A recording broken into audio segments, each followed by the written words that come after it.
Hello, and welcome to the online lecture for Week 7 of History 103 for the Fall 2017 quarter at Cal Poly Pomona. And today's class really is going to cover essentially everything from the end of the First World War all the way up until the rumblings, global rumblings, before the beginning of the Second World War. Where I left off last week, we left off with the idea of World War I as a global conflict, and thought about the different fronts of the war, and we thought about the experience of Conde Camara, a man from Guinea in West Africa, fighting on the Western Front in France. So let me pick up the narrative right there. I argued for you before that up until 1917, the fronts of the war, the various fronts of the war, at least the significant ones, were at a stalemate. None of the belligerents could make a decisive breakthrough. That's not to say that there weren't huge casualties, there were, but the war fronts really weren't moving anywhere. Nonetheless, all the belligerents were concerned about morale on the home front, basically whether the civilian population whom they had attempted to mobilize in support of the war would be able to hold out. And the concerns are worst in the Central Powers, particularly Germany and Austria-Hungary, because particularly food availability is worse here. There are lots of instances of women taking to the streets, protesting over the lack of food. Arguably, and this is what fuels these sort of worries about the civilians and their ability to hold out, motivates the German high command to start a policy called unrestricted submarine warfare, sinking all of the shipping in the North Atlantic to try to weaken particularly the British morale to continue the fight. And this is what actually pulls the United States into the war in April 1917, the German basically declaration of unrestricted submarine warfare. Arguably, however, the greatest impact on society that the war creates is on Russian society. It's fair to say that the Russian government does not mobilize society very effectively, and by early 1917, the war effort has basically caused huge divides in society. And as the slide suggests here, Russian society really kind of collapses at the end of 1917. Huge wave of strikes and protests, workers going on strike, followed by soldiers and sailors mutinying and refusing to fire on them. The creation of competing revolutionary governments by the end of February 1917. Actually, technically, it's end of the February on the old Russian calendar, which is actually in early March everywhere else in the rest of the world. So that's what's sort of confusing. So we'll just say February, March. In any case, by the end of, by February, March, this wave of strikes and mutinies has led to the abdication of the Tsar, the hereditary monarch, and sort of a power vacuum that various groups are trying to fill. Now, the revolution is obviously pretty complicated, but the important thing to retain about this is that eventually, over the course of the next 7 months, actually up to the end of October on the Russian calendar, early November in the rest of the world's calendar, a majority, put it this way, most workers and soldiers and some peasants eventually come to side with a group that call themselves the Bolsheviks. Then the Bolsheviks, as I put on the slide here, they are a group that is committed to the principles articulated by Karl Marx about the fundamental divide between a property-owning bourgeoisie and a propertyless proletariat. The Bolsheviks were committed, and then you see this image on the right-hand side of your screen. That's of Vladimir Lenin, the leader of the Bolsheviks in 1917. Lenin, who has up to this point been in exile in Switzerland, and who the Germans had helpfully released after the events of February and March. The Germans had allowed him to travel through Germany to come back to Russia.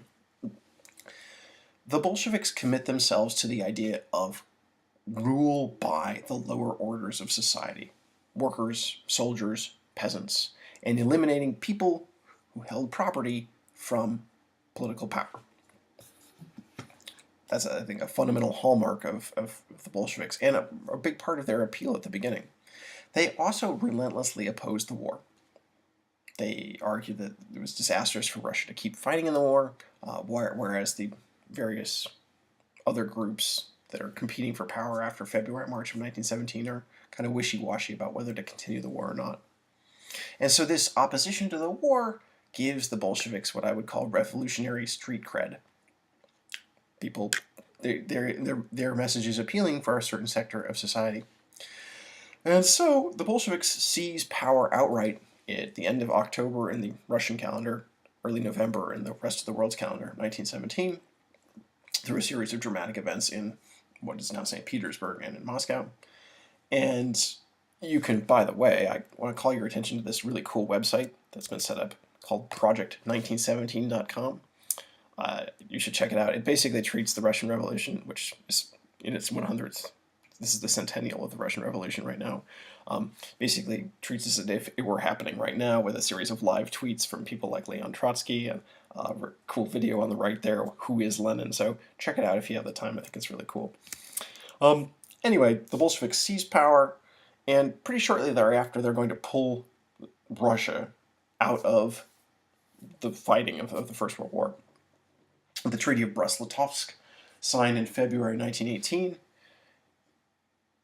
As a result of this treaty, Russia concedes enormous amounts of territory to the Germans. You can see a huge swath there in the center of what is now Ukraine and parts of Belarus. Keep that in mind when we come back to talk about the Treaty of Versailles and the other treaties that actually do end the fighting of the First World War. Spoiler alert, the Treaty of Brest-Litovsk doesn't last because of the fact that Germany actually ends up losing the war.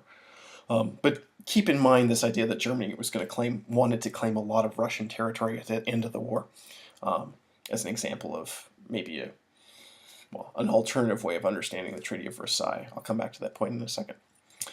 In the case of Russia, however, the end of the actual fighting with Germany leads to another 3 years of civil war between the Bolsheviks and the groups that still oppose them.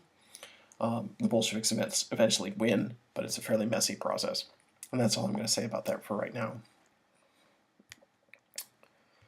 Okay, so at the very least, the Bolshevik Revolution is this dramatic example of revolt from below that also shifts the momentum of the First World War dramatically.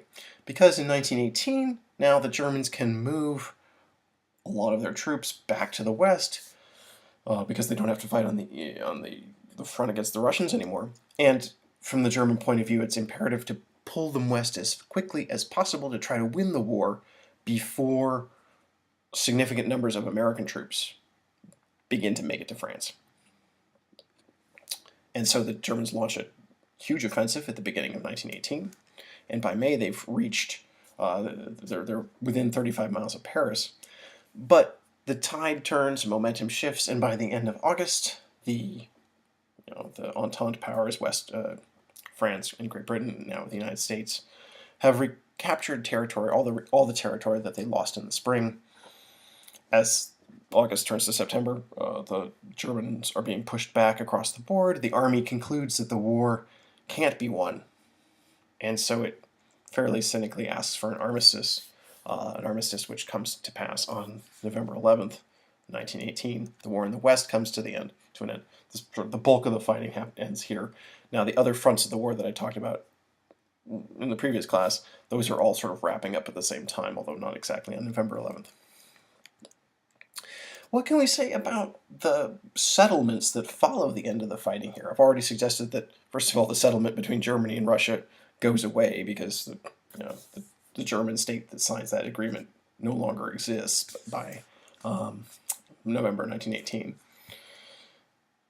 The post-war settlements really they don't remake the world quite in the way that the ones after World War II do, but they're pretty close. So first of all, what we witness is the destruction of the old monarchies of Central Europe, several of which are arguably hugely important in the world at this point. Certainly, Austria-Hungary, the one I list first there, is probably the least important of them. It's important at least in Central Europe, but certainly Germany had been increasingly projecting its power around the world, and Russia was a world power as well. And of course, the Ottoman Empire too had been a long-standing multinational empire for a long time, since the 13th century. And these old monarchies are shattered by the war. Austria-Hungary, Germany, and the Ottomans because they lose in a lot of ways. Russia because it undergoes the Russian Revolution. And These multinational monarchies or multi-ethnic monarchies are replaced in most places, not all, by smaller nation states. The idea that you might be familiar with, the idea of self-determination, that people should be able to choose the kind of state home that they're in. This really applies to Central Europe, where you see the Austro-Hungarian Empire broken up into smaller states like Czechoslovakia, Hungary, Austria. Poland, of course, comes actually back into being as a state after the First World War, etc., etc. Self-determination is not really going to be applied to the places ruled by the Ottoman Empire, and I'll come back to that in a second. So, on the one hand, what the war does is it sort of shatters the political map of Central and Eastern Europe. The end of the war also witnesses a lot of treaties that are dealing with the former combatants. The one that you're most familiar with, of course, is the Treaty of Versailles. At least I hope you're familiar with this. The Treaty of Versailles dealt directly with Germany. And the Treaty of Versailles inflicted, I say inflicted because the Germans themselves didn't really have any input into the process, a set of arguably fairly punitive clauses against Germany. The German military was going to be restricted after the end of the First World War to 100,000 soldiers without an air force. German frontiers were going to be shrunk. In the east, you can see there's that swath of black territory that was going to become a part of the Polish state. In the west, there's a swath of territory that becomes part of France. And then there are other various patches of territory that are sort of put under multinational care at the end of the war, and theoretically are going to be, the fate of those places is going to be determined by a vote in 15 years. Germany was also required to pay reparations, that is an enormous amount of money, theoretically to compensate for the damage that its soldiers had caused. And it did have to sign a clause stating that it was responsible, what the so-called war guilt clause, that it was responsible for starting the war, not for the war itself overall, but for starting the war. And a lot of people have, after the fact, said that this was really unfair and unduly punitive to Germany, and this was directly why Hitler came about, and that's, of course, really simplistic. Were these clauses fair? Probably not, in a sense. Or were they weren't necessarily unfair, though, if you think about, again, I call your attention back to what the Germans were going to do to the Russians had they been the last one standing at the end of the war. And this idea of a punitive peace where territory would exchange hands, the idea of a punitive peace is not a new one, and clearly it was one that the Germans had in mind. The idea of paying reparations if you lost the major conflict, that wasn't a new one either. And in some ways, it's hard to imagine how the post-World War I peace could have not included that, given the way the war was sold to the various people particularly in the West, in France and in Belgium, or not Belgium, France and Great Britain, where politicians basically didn't raise huge amounts of money by issuing war bonds, as would be the case later in the Second World War, but just borrowed a lot of money and assured the populations that they'd get it all back at the end of the war. So it would have been hard for them to suddenly turn around and say, well, actually, Germany, you don't have to pay very much. Whether they were unfair or not kind of misses the main point, which is that they were perceived as unfair, particularly by the Germans after the war, and that actually is the key point, right? That everyone there perceived them as unfair, and that they became a rallying point for people who wanted to redo the post-war settlements later on. Spoiler alert, Hitler. But he wasn't alone. Okay, so that's what I mean by the nature of the Treaty of Versailles. How can we fit this into what else is happening globally? Well, there is arguably an attempt to create a better for some, global order after the war with the creation of the League of Nations as a multinational organization. That's the predecessor to what to what we now have, the United Nations. But the League of Nations was created specifically with the idea that diplomacy might be able to prevent big world conflicts in the future. The League of Nations, however, is undermined from the start by a variety of things, including the fact that the Americans do not participate in it. And the League of Nations never really has the ability to tell its member nations to not do something. It doesn't have a lot of enforcement capacity. And so that's a problematic part of the League of Nations from the start. Another, I think, key aspect of the global post-war settlement that is problematic is this notion of self-determination, or the lack of it.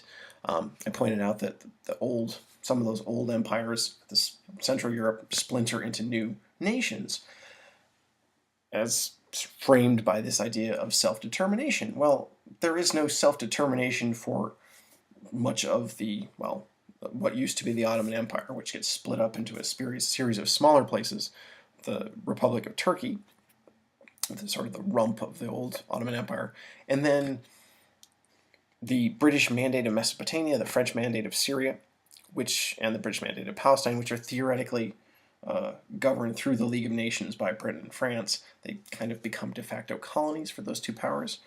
So certainly the people there don't get self-determination, and in fact, there's much more than one can say about this, but there is an attempt actually right at the end of the war to consult the people of this part of the world of what they want to have happen, a series of commissions, and then the findings of those commissions are basically ignored. And then you think of somebody like Conde Camara, too, who fights in the First World War, or at least people like him, under the promises that they'll become full citizens of the French Empire, and obviously the French have no interest in extending citizenship to their non-European subjects after the war. And so you could really look at the sort of the hollowness of the promises made to subjects of empire at the end of the First World War here as part of the problems of the global settlement. As I've already pointed out, the Ottoman Empire is divvied up, and this is, again, part of this notion that the post-war order basically is created to the benefit of the victorious powers, France, Great Britain, and the United States to a lesser extent, and so there isn't some sort of fundamental rewiring of the world akin to what's going to happen after the Second World War. Okay. So that's, in a very quick nutshell, the First World War's conclusion and its very attempts to kind of resolve it. What else can we say about the post-war, the interwar world, the 1920s and 1930s? Well, I think a couple of key points that I would call to your attention. First of all, there's an enormous sense of loss around the world. There are roughly 18 million people dead around the world, 20 million wounded. Of those 18 million, 11 million are military and 17 million are civilian. Included in that are the 1.3 or so million victims of the Armenian genocide in the Ottoman Empire. So there is this, particularly in places that have been hard hit by the war, this omnipresence of death. There are monuments to dead soldiers everywhere, and you also see in a lot of places surviving soldiers who have physical disabilities, who are blind or deaf, or who have lost limbs. So the war is very visible in that sense. There is also a sense of change, and here I'm mostly, and the examples I'm going to point to here are from Western Europe and North America, but it's not limited to that, particularly when we talk about something like this image of the new woman. And there's a poster here on the right here of a very famous, it's actually a movie in France called La Garçonne. If any of you know French, you know that the word garçon, G-A-R-C-O-N, means boy, and so to put that word with a feminine particle in front of it and then N-E at the end is a way of sort of the female boy. It gets at this sense that gender roles might be in flux after the war, and that women had to assume greater responsibility during the war itself, back on the home front, and then after the war there is sort of the sense that gender has been transformed. And in terms of the new woman, as you see from this image on the right, she is arguably looking, well, she actually, I think, looks sort of bored, but she's also supposed to, I think, look disinterested and sexy at the same time. She's smoking cigarettes, so that's blurring gender boundaries. She's baring her shoulders, so she's sexually available in a weird way. The post-war, the new woman after the war, also paradoxically was both overly sexual and masculine, wearing pants, suits, etc. So there was this sense that gender was a little bit in flux after the war. And again, I'm pointing to an example from France here, but you could look at a place like Japan in the 1920s with the phenomenon of the atarashi onna, or the moga, the modern girl. A similar kind of discourse. So there is a sense, sort of a perception, that the world has changed and that the new woman is a symbol of that. There are also real fears of class revolt around the world, fears that workers around the world are going to take up insurrection inspired by what's happening in what's becoming the Soviet Union. Still, despite these sort of problems at the beginning of the post-war period, there is, I think you can also look at the 1920s globally as a period of tentative recovery, and particularly for the world's great powers, for France, for Great Britain, for Germany, which is trying to reassert itself. The Soviet Union is its own special case. There is a period of tentative stability, at least, and recovery. This is also really a brief window around the world, but particularly for this Western European or European North American core, but elsewhere too, for democracies, the creation of democratic governments based on truly mass suffrage. Now, not just adult men being able to vote, but women getting the right to vote in much of the world too. In a lot of places, and again, Central Europe might be a good example, old monarchies have been replaced by assemblies, by parliaments. So there is a democratic transition, a short-lived one in some places, but a democratic transition that comes about after the First World War. But much of this tentative recovery is undone by the onset of the Great Depression at the end of the 1920s. And when we talk about the Depression, we're really talking about two different things. We're talking about, on the one hand, internal economic slowdown, so basically declines in buying and selling, rising unemployment, further declines in sales, etc. And then we're also talking about the panicked movement of capital, the international financial panic that's set off by the Wall Street crash of October 1929. Now, the slowdowns economically were already happening before the panic crash of October 29, but after that, the sort of frantic movement of currency, particularly out of Europe back to the United States, it undermined banks, it made nations struggle economically, and it increased unemployment. And the conventional response, the response that most governments adopted to this, was what we would call austerity, which is essentially spending less in an effort to try to curb inflation. Because at the time, the big fear was that inflation was going to take over and that was just going to cause all sorts of problems. So austerity, cutting government spending, certainly helps balance budgets and curb inflation, but it doesn't solve the problem of unemployment, and that was a big crushing problem during the global depression. There were alternatives. One voiced by the American John Maynard Keynes, I'm sorry, he was British, who argued that really the approach of austerity was not solving anything. Keynes argued that really the important thing was to not worry so much about budget deficits and inflation, but to worry about stimulating demand internally. And that by stimulating demand, and you do this by increasing the amount of the money in circulation, or public works projects, you're going to increase demand, you're going to increase employment. So basically, what we would see as the Keynesian approach is to try to get people to spend more and to get people to hire more by increasing the money supply, stimulating jobs by public works projects. And then that would solve unemployment, and that really is what government should focus on. They shouldn't focus on trying to make sure that the state wasn't running a budget deficit. This is, just kidding, no, we're not to Stalin yet. This is never really fully lived out in any place, but the United States comes pretty close to this under Franklin Delano Roosevelt during the 1930s under the so-called New Deal, which dramatically expands the scope of how much the government intervenes in the economy and in society through things like greater regulation, to the aspects of the welfare state, so like Social Security, or something like the Works Progress Administration, which is building all sorts of dams and bridges and things like that. So it's greater state involvement in the economy, but it's still under the guise of private capitalism.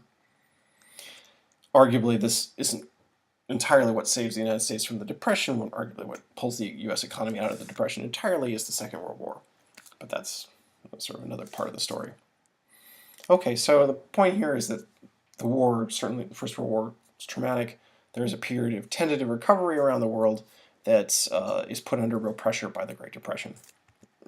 And so the Depression, I'd suggest to you, will give an extra boost to what I think you could call anti-democratic solutions. People who are proposing, who are saying, look, democracy doesn't seem to have all the answers. And so a couple of these anti-democratic solutions have already been in place before the Depression, and they did get sort of more appeal on the basis of the way they handled the Depression. And another couple of them are arguably fueled by the Depression more. And I'm going to talk about the Soviet Union, Fascist Italy, Nazi Germany, and sort of authoritarian Japan.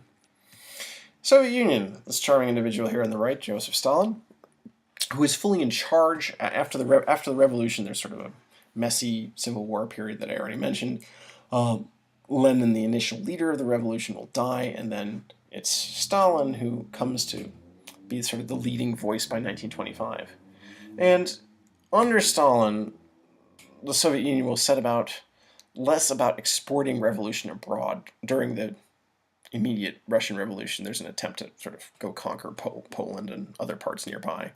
Under Stalin, the Soviet Union will kind of turn its focus inward to try to build socialism, and I'm using socialism here because that's what they would say, but we would also call it communism. Socialism in one country. What does that really mean? Well, basically that means forced massive industrialization, trying to sort of drag the Soviet Union's economy from one that's largely based on farming to one that's based on heavy manufacture and industry. So there, under Stalin, there's the creation of all sorts of sort of industrial cities, building on a trend that's been in place at the end of the 19th century. And to support this growing urbanized workforce, the solution that the Soviets come up with is basically to try to ensure that the food supply is constant, is forcing farmers onto collective farms where machinery and crops are grown in, machinery is held in common, crops are grown collectively. Collectivization is a disaster. Peasants don't want to be forced onto collective farms. They often, burn their crops, or they, kill their livestock in resistance. The collectivization campaigns lead to a massive famine in the Ukraine in 1932-33. Several million people die. And while it's not kind of ordered from above, it's clear that the Soviet leadership is not really concerned with the plight of the Ukrainian peasants who are starving here. I think if in one where we think about the Soviet Union, yes, there's an attempt to build this alternative to liberal democracy that benefits some people. Arguably, there are quite a few people who start off life as fairly common workers and peasants who rise through the ranks of the Communist Party and become very influential people in the Soviet Union. But by and large, I think the Soviet experiment in the 1920s and 30s is characterized by terror, people being put on trial for imaginary crimes and then shot or sent to Siberia to prison camps. Much more than one could say about the Soviet Union, but I'm just going to leave it at that here. The Soviet Union, of course, is sort of comes into existence before the Great Depression, and during the Depression, as say the European and American economies are struggling. There's some people who looked at the Soviet Union and are like, well, they seem to know what they're doing. Another kind of challenger to the democratic post-war order is Italy. Italy under fascism. Now, the fascist movement, again, there's much more that one can say about this. I'll try to be as brief as possible. Comes out of the war. Largely from young men who either were too young for the fighting or somehow were nostalgic about the camaraderie that they found in the trenches. The ideology of the fascists, if you can even call it that, in 1919, 1920, is really all sort of over the map. It's that Italy needed to get more out of the war, that it's needed, that it needed to assert itself militarily. There are also what I would call some radical elements, the idea that the church land should be confiscated, that women should be able to vote. That's not that radical an idea, but in the context of Italy it is. That there should be an 8-hour workday, etc. The fascists, as they come into being, and the image here, by the way, on the right is of Benito Mussolini, the leader of the fascists. I just realized I should have put his name up here on the slides. The other hallmark of the fascists is that they are hostile to groups that are calling themselves socialists, that is, groups that are sort of committed to the, putting power in the hands of the working class, who make noises about the tenets of Karl Marx, or who in some cases might be admiring what's happening in the Soviet Union. So from the very beginning, the fascists are resolutely anti-socialist.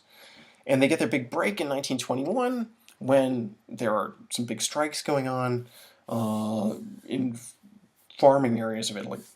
And Mussolini's followers, who have organized themselves into groups called squadristi, which are direct action bands, groups of young men who like to go around beating up people, they're called in by the large landowners to break up the farm laborers' unions and cooperatives. They're on strike at this point. And so it's a mixture of groups that would call themselves socialists, also groups that would call themselves sort of social Catholics. The squadristi go around beating up their political opponents, sometimes killing them, more often than not doing things to humiliate them, such as, shaving off half of the mustache of the people they're beating up, or forcing the people that they're beating up to drink castor oil, which makes you shit uncontrollably. So there's this very theatrical element to fascism that involves, shaming people, and I shouldn't chuckle because obviously this is a fairly dire moment, but the point here is that from the beginning the fascists have a slightly ludicrous aspect to them, this sort of theatrical, over-the-top quality. The fascists basically get themselves invited by the other mainstream political parties into power. That Mussolini is invited to form a government at the end of 1922, basically because the fascists are seen as the one group in Italy that can prevent a Bolshevik-style revolt there, or that can bring order to the countryside, despite the fact that the fascists are the one group that's basically causing most of the disorder.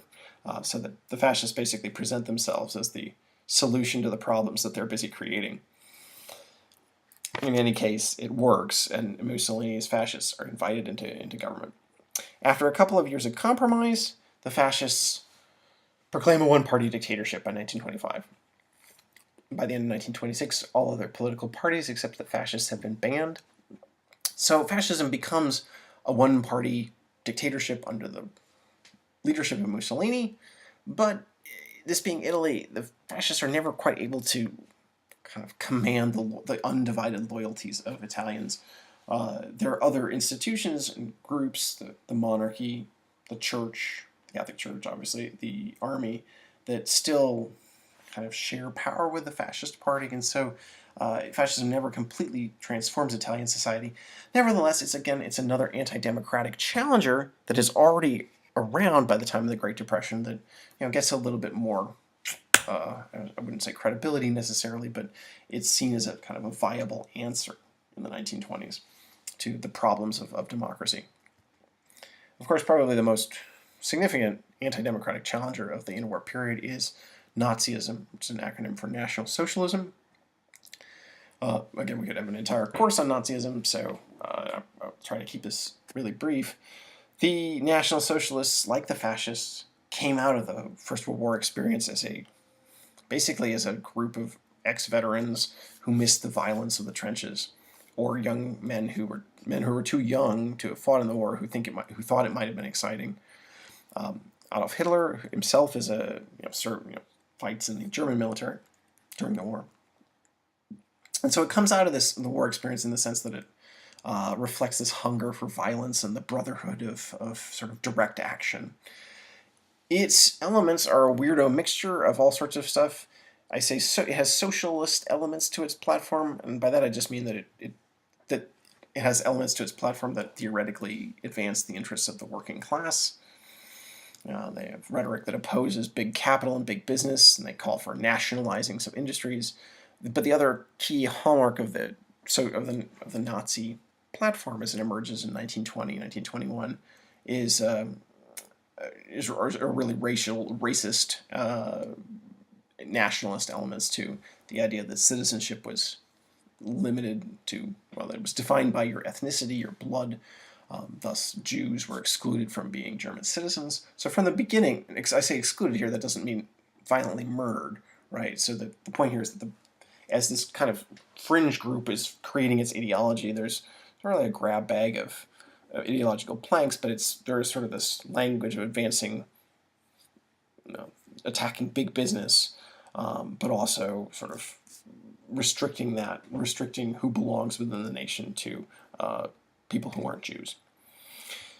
Most importantly, for the short purposes here, Nazism or National Socialism does not come into power in the 1920s when fascism or the communists in Russia do. There's an attempt to stage a coup in 1923 that goes nowhere. Hitler spends 9 months in prison.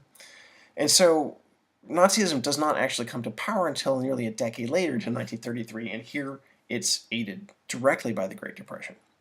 So here we can see how the Depression is giving a boost to anti-democratic challengers. How does the Depression boost the Nazis? It doesn't really contribute directly in the way you might think, that people who become unemployed say, well, those Nazis seem to have it all figured out, I'll vote for them. Relatively few of the unemployed, particularly of the working class, end up voting for the National Socialists, for the Nazis, and for Hitler. But what the Depression does do is it really ramps up paranoia by people in the middle class about the threat of a communist revolt. And so the Nazis are seen as kind of a sort of disreputable, but at least sort of strong alternative to communism. So that actually is really what boosts their fortunes after 1929, not that unemployed men and women start voting for them, really. The Nazis basically create themselves as a what people call a catch-all party, a party that tries to appeal to everybody who's pissed off at the way things are going. People who are upset about the treatment of Germany after the war, farmers who are upset about low pig prices, whatever group you can think of. The Nazis actually are very canny in catering their electoral message to kind of what we might now call micro-targeting, to come up with electoral planks that appeal to a wide swath of society. So the Depression gives Nazism a boost because it makes them seem like at least an okay alternative to the threat, say, of a communist revolt. The Depression also paralyzes the democratic government of Germany by 1930 for reasons that are extremely complicated. This government that we call the Weimar Republic, essentially the different groups within it, there's a coalition of different groups. Some are kind of more on the left, some are more conservative. Basically, the government cannot agree on whether to keep funding unemployment benefits or to cut back them, to basically enact a policy of austerity.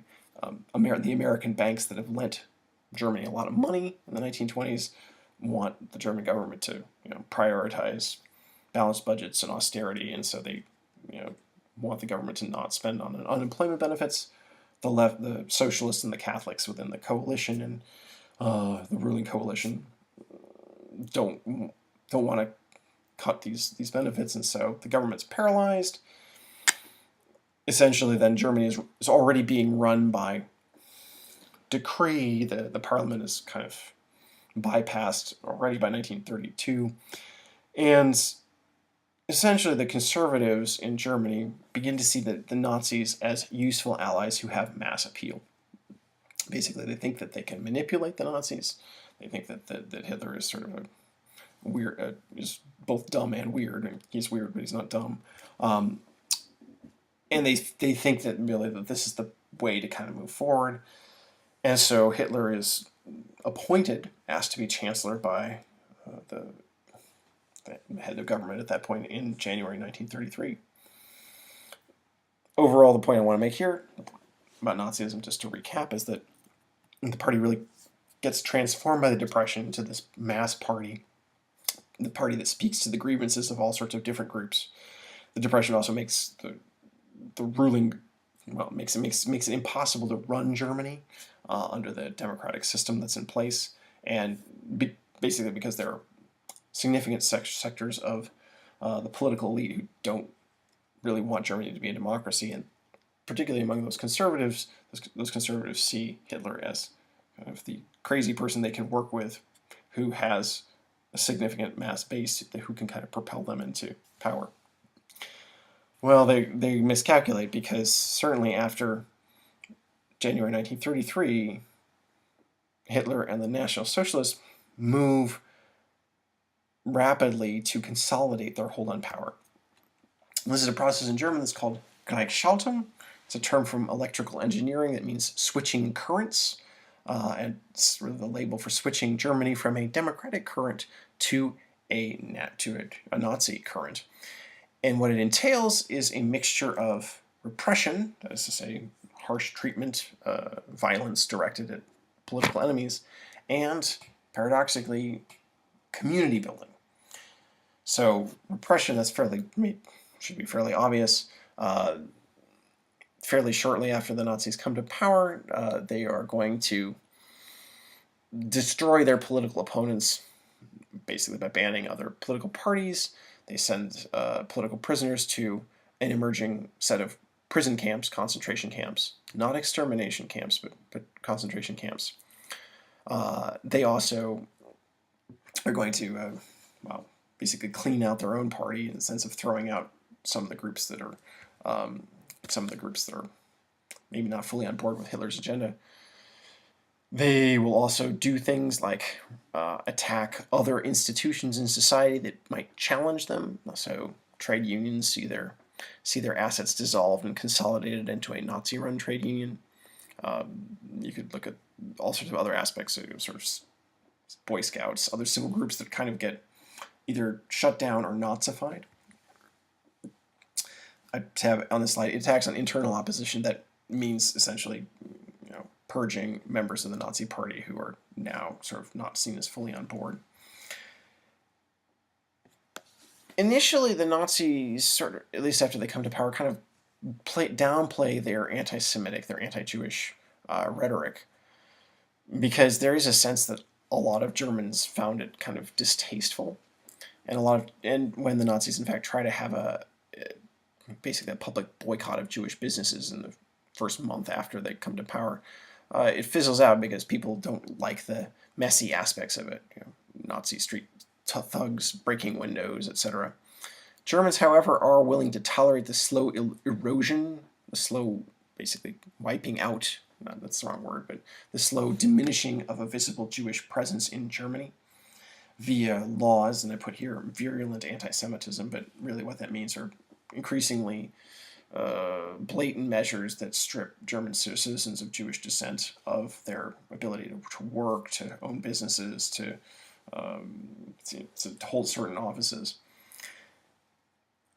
The goal of all these policies, what we would call the Nuremberg laws, for not that you need to know that, is basically to try to get Jews to leave.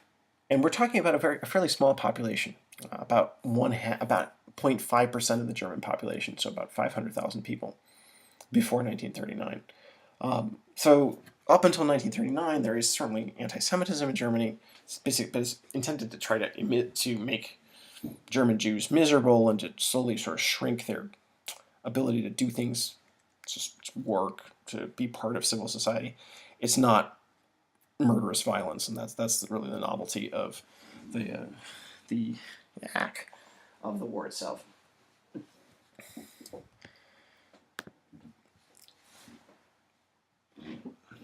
A short pause. Finally, there were a series of rewards to those who met the right racial and legal criteria. And this is the part I mean by community building. And this entails all sorts of things, projects designed to put unemployed Germans to work, as long as they met the right racial characteristics, as long as they weren't Jewish, as long as they were quote-unquote Aryans. There were rewards via special charity programs to try to reward Germans of more modest means, again, who met the right racial criteria. There were all sorts of spectacular rallies that were intended to try to bolster the faithful. And there were, well, like this slide demonstrates here, of lights. This is at a party rally in 1935. And then there were organizations like the Strength Through Joy organization, the KDF, which were trying to promote leisure activities for members of the German working class, again, who met the right racial characteristics. And these two posters are really interesting. The one on the right, I'd call your attention to, Dein KDF-Wagen, your KDF car. It was probably trying to boost a program to allow Germans to buy their own automobile. This program actually never was implemented before 1945, but a lot of people have money deducted out of their paychecks for it. This is what actually is going to become Volkswagen, the company, after 1945. So it has its origins, not to say that Volkswagen is a Nazi company, but the idea of the people's car has its origins under Nazism. And I think this image is really striking. You see the way that sort of the ideal German couple under Nazism is being depicted. She's there waving her arm in the air, dressed sort of in a modest, she has short hair, but she's also sort of tastefully wearing a longish skirt, and she has long sleeves that are rolled up. So she's not quite the new woman, but she's also sort of not traditional either. Both of them have extremely orange skin. That's not a shout out to the current president. Beforehand, it reflects the belief in the 1930s that being out in the sun made you healthy. They weren't aware that it also made you have skin cancer. Think also about the landscape in the background there, the mountains. So clearly what's being marketed here is the way that Nazism has transformed life for those who met the right racial characteristics and all the things that it offers you, that ideal German couple, a car, etc., a wonderful landscape, the ability to enjoy it, etc., etc. So Nazism is an anti-democratic challenger that came to power by sort of using violence against the old order and then sort of offering rewards to those who met the right racial characteristics. I'm going to pause very quickly here because the